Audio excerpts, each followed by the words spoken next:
Hello, everyone, and welcome to another edition of the Walters Wanderings Travel Podcast. My name is Scott Walters, and I'm hosting today on Masters Week. And as is my custom, I always like to have somebody related to golf during Masters Week. And today I have Dave Reese, who is the president of Florida's First Coast of Golf. So we're going to discuss that area of Florida in the northeast corner there near Jacksonville, St. Augustine, etc. And we'll talk about some of the courses and some of the great stuff you can do besides golf in that area. We'll also discuss the Masters a little bit because it is a very interesting and one-of-a-kind event. And the special of the day, if you mention golf and you book a golfing vacation with me, if it's 4 nights or longer, I will take $100 off for each foursome. So if you have one foursome, 4 days or more, we'll get you $100 off, 3 foursomes, $300, and so forth. And again, Dave is going to be my go-to guy on this, and he's done this for 20-plus years, so he knows the ropes both inside and out. And I thank you for coming on board, Dave. Thank you so much for joining me.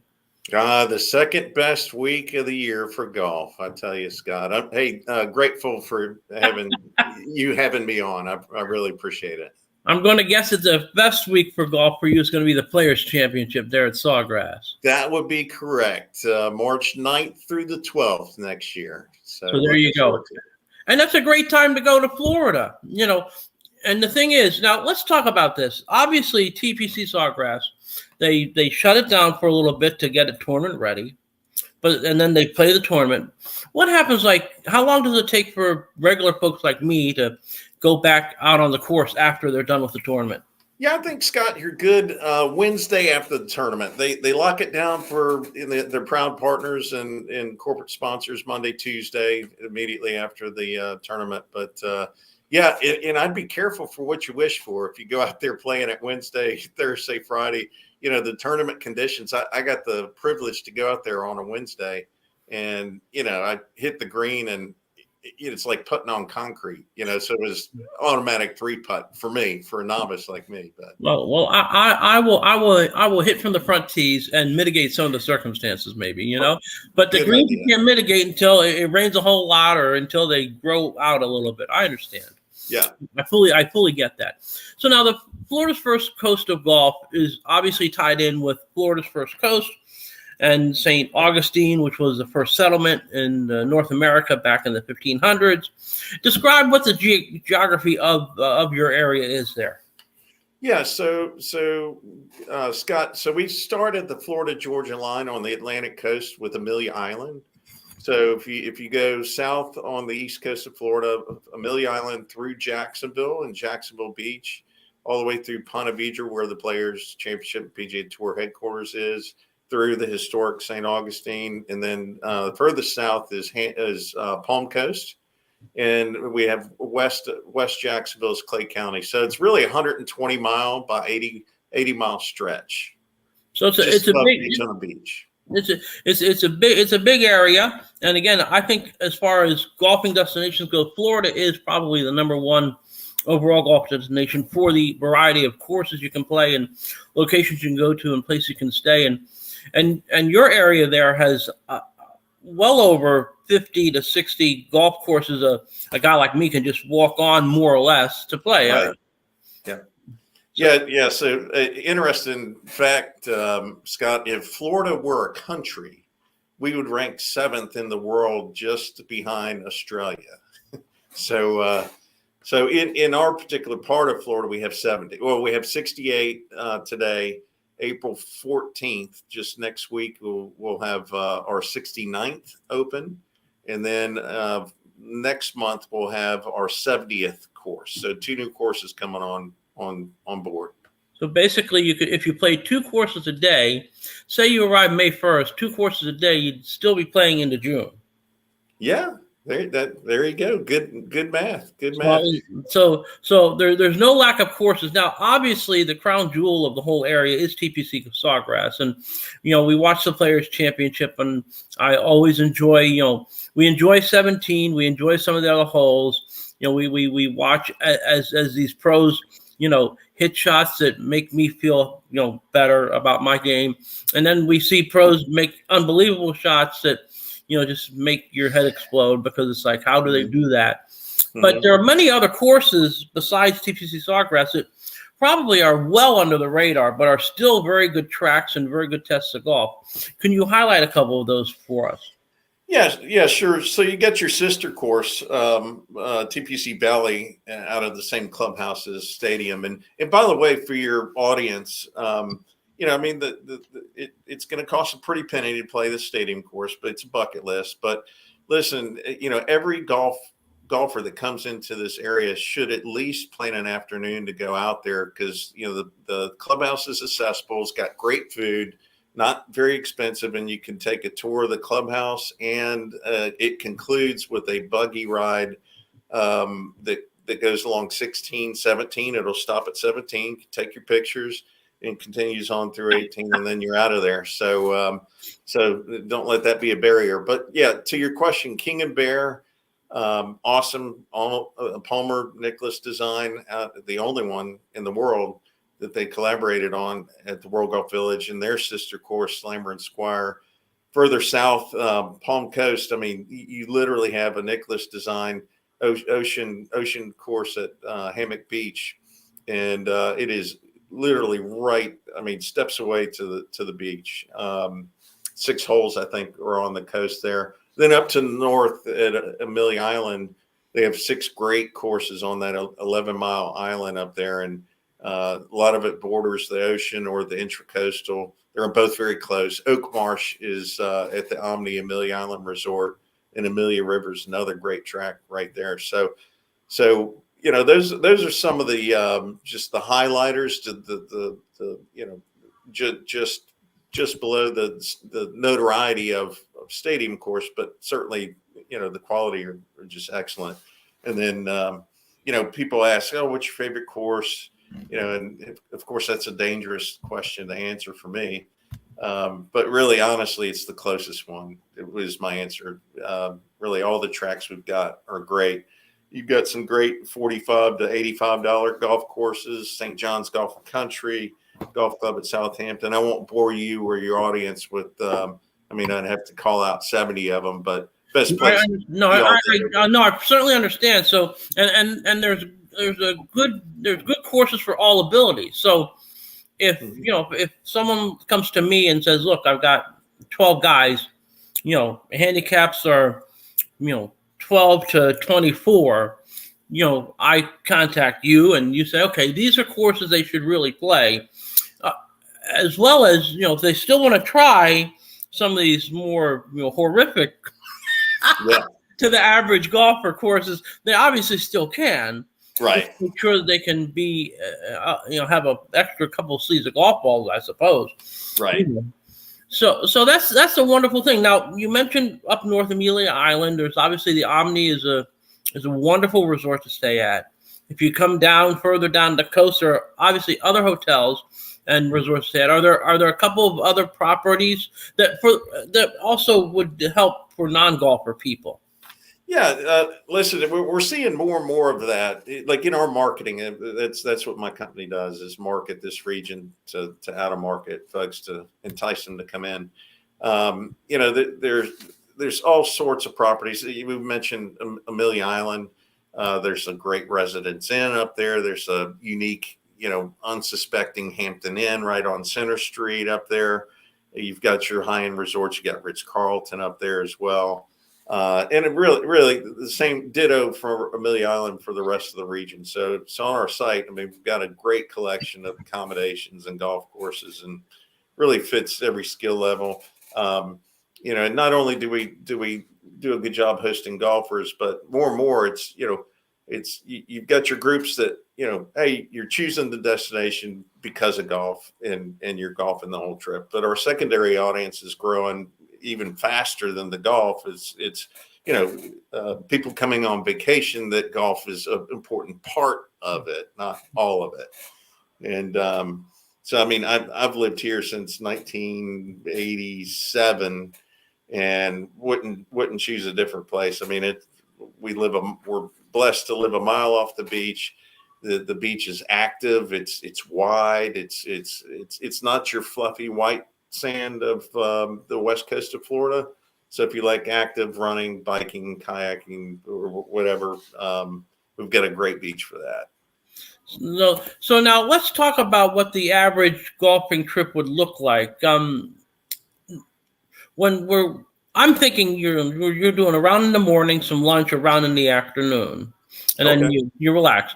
That if you do 4 days, that's 8 rounds of golf, maybe 7, depending on what time you're arriving, what time you're departing. The area. I guess the other question is, like, say you don't want to bring your clubs. Yep. Do not all these courses are going to have club rentals, but there will be some that do, correct? Actually, all of them do. It's just if you're a large group, you'd want to plan ahead, but Right. But yeah, all of them have it. It's just varying levels. The higher end the resort, the higher end the clubs. The rental clubs. But yeah, you should be able to find it at every golf club. That's very nice, because I know some people, if you're with a family and you're packing, wife and 2 kids, and you're packing stuff in the back of your minivan or your SUV, you might not have room for that bag of clubs. So I get it. Right. It's my reality. So. Right. And fully they're understand generally not too high of a rental fee. So yeah, probably less than checking the bags on the flight or. No. Well, yeah, because like I said, you need the hard shell case and all of that, and it's a pain in the butt, really. Yep. Unless you're at a certain level. I mean, look, there are people who do the golfing thing, and I have booked other vacations for golfing to other places. And I haven't booked yet into your area, but I'm going to. There's no doubt about it, because there's a lot to offer. Now, what about other activities that aren't golf related? What kind of things can we point to there? Yeah, so we've got a really cool. I mean, the hub, Central Jacksonville, downtown Jacksonville. You got got a river running right through the middle of it. It's actually the St. Johns River. It's the only there's 2 rivers in the world that flow south to north, and one's the Nile and one is ours. So we've got a great, beautiful downtown Jacksonville. We've got a great green space out there. The River Fest is going on right now. Multiple concerts going on at the same time. Next to the Jaguar Stadium, you got Daly's Place, which is, we're known for our outdoor entertainment. So every weekend you're going to find a great act at Daly's Place, downtown Jacks. St. Augustine's got one of the greatest outdoor amphitheaters around. That's really cool. So we've got a great distillery, beer, cocktail, scene. Lots of unique local restaurants. Obviously, we're not on the coast, so we have really great seafood. And then if you're a history buff, I mean, go no further than St. Augustine. I mean, it's awesome. It's like a European feel, So yeah, it's got that very Spanish kind of vibe, the old Spain from the 1500s, and I've been to St. Augustine, and it's really a nice town. It's easily walkable. There's lots of history hanging around, and just off of 95, there's a Buc-ee's. So you're all set. Yes, Buc-ee's. I don't know how many fuel depots they got in that place, but it's like I think it's almost like 100 fuel pumps, and then the store itself. You walk in, you smell you smell the smell that they're doing the barbecue and stuff right there, and it was funny because I told my wife and my daughters that we're going to stop. I'm going to get gas. I'll give you 30 minutes. And 90 minutes later, they walk out with 3 bags full of stuff, and there you go. So it's where Costco, Walmart, and petroleum all intersect. It is a unique experience, and one that should not be missed. Believe it or not, it's just weird as it might sound. It should not be missed. Right. So let's switch gears and talk about the Masters. Obviously, it's the second best weekend of golf in the year, and I certainly understand your bias, and that's okay.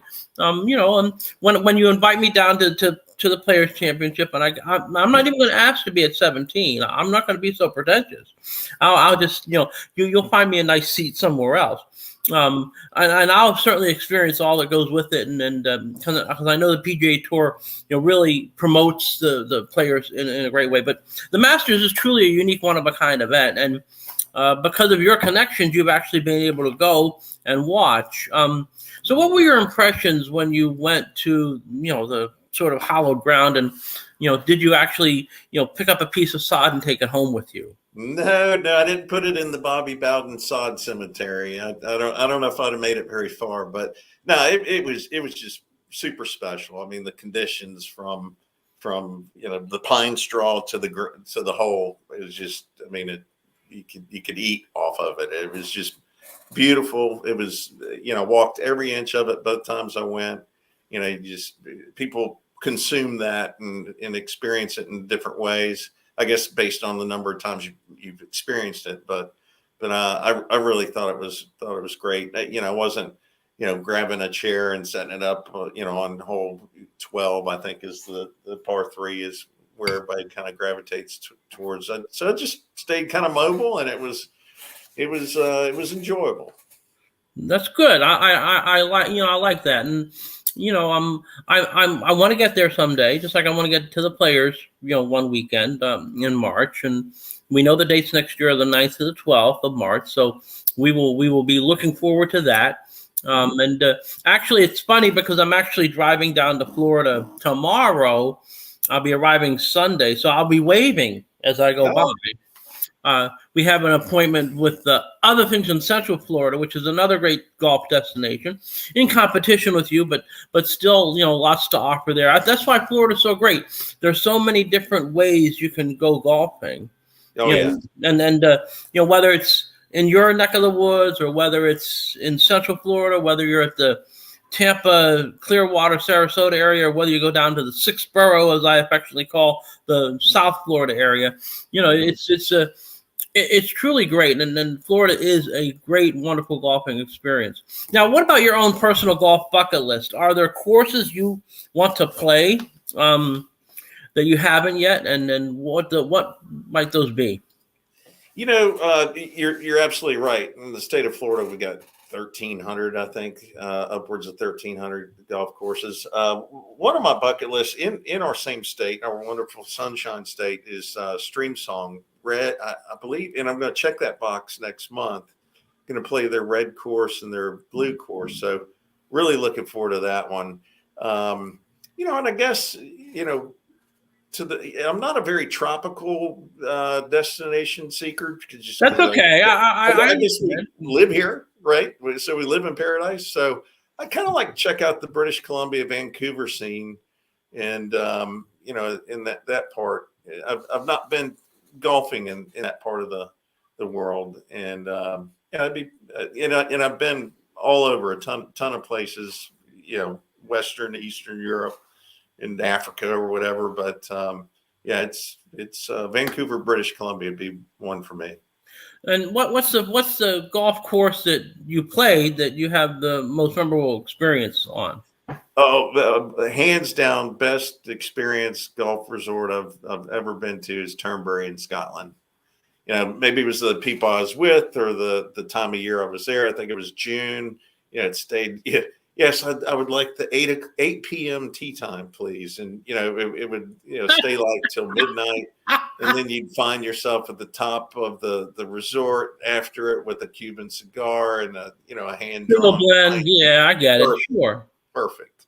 Well, there you go. What did you shoot at your 8 o'clock round? Oh, hey, listen, Scott, I'm anywhere between 92 and 102. I'm happy. So you're right 102 at the top, and when you get to 102, you finish scoring, and there you go. There you go. That's a solid way to do it. You're not in competition. I understand that. Right. It's great. So, I guess to sum it up, the first coast of Florida is a very happening area.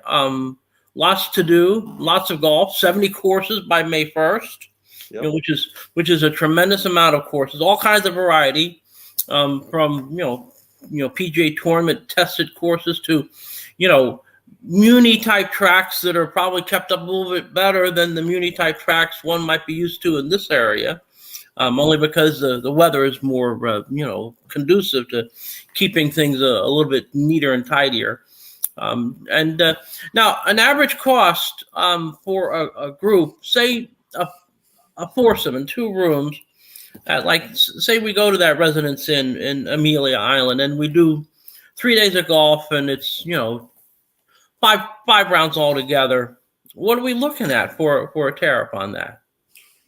Scott, as I mentioned, residents Hampton Inn, and from TPC Stadium down to, your $55 course. I mean, that's a really difficult question to answer. I will get to it, but, just this post-pandemic, and even through it, our part of Florida just was booming. I mean, so the supply and demand, post pandemic really affects it. Sure, no, I understand that. Trust me, people are wanting to travel, and then I've never been so busy as I have been in the last 2 months. So I fully understand that. Yeah, I mean, it's reasonable that you could come just under $1,000 for 5 days or 5 nights. But in upwards of it's gonna vary based on what the wish list is, perhaps. Yeah. I mean,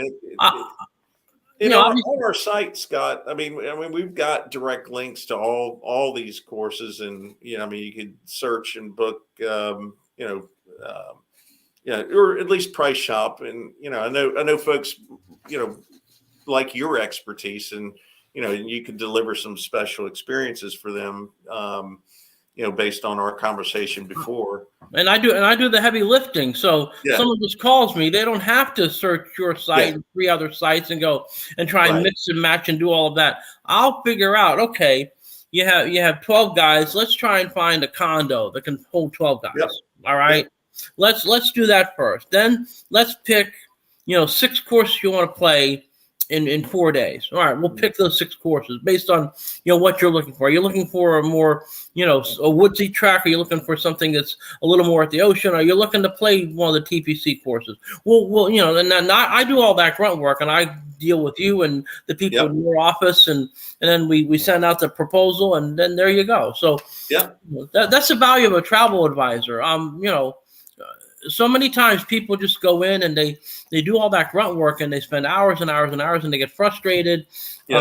Even as navigation friendly as your site or other related to, and competitive sites might be, it's still a hassle. It really is. It's surprising. I see a resurgence in travel providers, like the millennial generation. They are constantly they're gravitating towards a planner like you with the knowledge. I know you talk to Brett in our office quite a bit, and we'll have future conversations of those special, unique things like we talked about the TPC Clubhouse tour that people don't know about, and you wouldn't discover it unless they went consulted. They come to someone like me, you can get the added value, because. As I always like to say, and this is something you can use, I'm not going to, because I haven't copywritten it yet. I always say, price is what you pay, but value is what you receive. Yep. And and again, I don't cost any more than going to your site, right, or going to the Marriott site or the Hilton site, and then trying to cobble together tee times from whatever golfteatime.com or whatever you want to call it. So. Right. I mean, it all, and I put together one tidy package and say, here you go, flights from Newark, let's get you down to Jacksonville, boom, and we'll get you 3 rental SUVs because you're golfers after all, and there you go. I mean, it's not as hard as it looks, but it is, because there's always a lot of moving parts, especially for this kind of vacation versus a regular kind of just resort stay or theme park stay or something like that. Yeah. There are more moving parts, and we have to make sure that everyone's coordinated. And I'm the coordinator, I guess. We can call. There you go. I just put another title to my list of things, besides soothsayer and psychologist and all the other things I do. Yeah. Well, Dave, it's been a pleasure. I really appreciate it. You've been very insightful, and I'll be leaning on you. And it won't be just for the golf stuff, because obviously there's a lot more to offer. And we can sneak people out to the golf course, but for the people who don't golf, we're going to find them activities too, and it's a great time. And like I said, that area of Florida, I drive it, at least once a year to go to Central Florida. I enjoy it a lot. I'm going to make sure to stop and actually stay in that neck of the woods sometime soon, maybe next spring, and I'll enjoy my time there too. There's no doubt.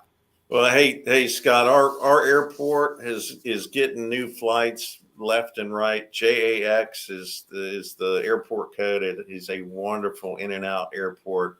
Rental car agencies right in the belly of it, and Northeast Regional, which is a smaller regional airport, just 2 miles north of downtown St. Augustine.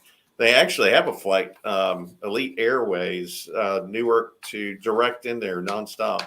Well, there you go. Can't beat that, because if there's one thing air travelers don't like is flights to connect, especially in some of those big bad airports like O'Hare and Hartsfield and places like that. Yep. Trust me, the stories I could tell, that's another episode of my podcast. But anyways, thanks so much for being with us. Dave Reese from Florida's first coast of golf. He's my go-to guy when it comes to golf in that neck of the woods.